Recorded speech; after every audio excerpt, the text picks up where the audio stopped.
Hello friends, स्वागत है तमारू Gujarati recipe किचननी अंदर। आज हूँ तमारी साथे शेर करीश खावामां एकदम स्वादिष्ट काठियावाड़ी वघारेलो रोटलो बनाववानी रेसिपी। तो चलो काठियावाड़ी टेस्टी वघारेलो रोटलो बनाववानुं शरू करीए। तो वघारेलो रोटलो बनाववा माटे तमे जोई शको छो मैं अहींया एक मकाईनो रोटलो लीधो छे। तमे कोई पण अहींया रोटलो लई शको छो। तो हवे आपणे वघारेलो रोटलो बनाववा माटे सौथी पहेला आपणे रोटलाना नाना टुकड़ा करी लईशुं।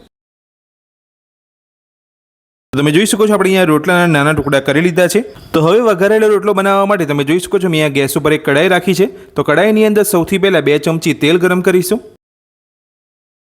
તો તેલ આપણું ગરમ થઈ ગયું છે। તો હવે આપણે કઢાઈની અંદર નાની અડધી ચમચી રાઈ ઉમેરીશું, સાથે જ નાની અડધી ચમચી જીરું ઉમેરીશું, 2 ચપટી હિંગ ઉમેરીશું, મીઠા લીમડાના પાન ઉમેરીશું, બધું સરસ મિક્સ કરી લઈશું।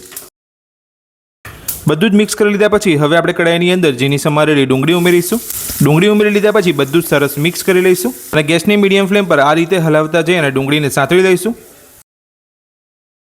તો ડુંગળી આપણી એકદમ સરસ અહીંયા સતળાઈ ગઈ છે। તો હવે આપણે કઢાઈની અંદર ઝીણા સમારેલા ટામેટા ઉમેરીશું। ટામેટા ઉમેરી લીધા પછી હવે આપણે સ્વાદ પ્રમાણે મીઠું ઉમેરીશું અને બધું સરસ મિક્સ કરી લઈશું। તો ટામેટા ઉમેરીને આપણે અહીંયા બધું મિક્સ કરી લીધું છે। તો હવે આપણે ટામેટાને પણ આ જ રીતે હલાવતા જઈ અને સાતળી લઈશું।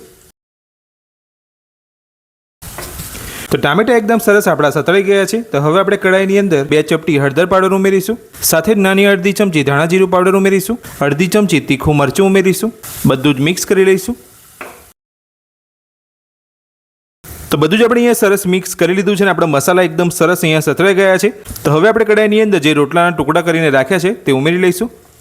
રોટલો ઉમેરીને બધું સરસ મિક્સ કરી લઈશું। તો રોટલું ઉમેરીને આપણે અહીંયા બધું સરસ મિક્સ કરી લીધું છે। તો હવે આપણે કઢાઈની અંદર 1 વાટકી જેટલી મોરી છાશ ઉમેરીશું। છાશ ઉમેરીને બધું સરસ મિક્સ કરી લઈશું। તો છાશ ઉમેરીને આપણે અહીંયા બધું સરસ મિક્સ કરી લીધું છે।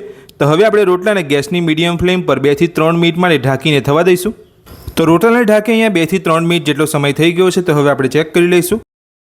તો એકદમ ટેસ્ટી કાઠિયાવાડી વઘારેલો રોટલો બનીને આપણો તૈયાર છે। તો હવે આપણે બધું સરસ મિક્સ કરી લઈશું અને રોટલાની અંદર ઝીણા સમારેલા ધાણા ઉમેરીશું।